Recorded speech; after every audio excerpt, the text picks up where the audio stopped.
Këngëtarja e njohur italiane Giusy Ferreri ka në duart e saj Chelsea-n e qytetit të Tiranës.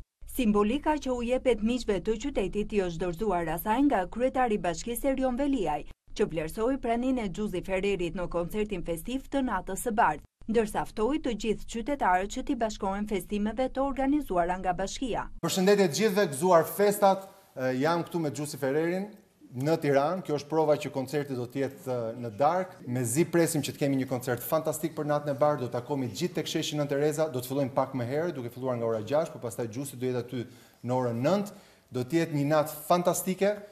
Allora, io sono qua e ringrazio tantissimo il vostro sindaco speciale. Falenderoj shumë kryetarin tuaj bashkiak shumë special. Jam shumë krenare për këtë dhuratë mrekullueshme.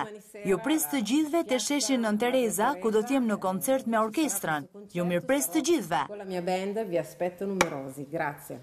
Giusy Ferreri u bë e njohur në Itali fal talent show-ut X Factor, duke realizuar më pas këngë mjaft të pëlqyera për publikun, ndërto Novembre, Non ti scordare mai di me, Ma il cielo è sempre più blu, Roma Bangkok, Volevo e të tjerë.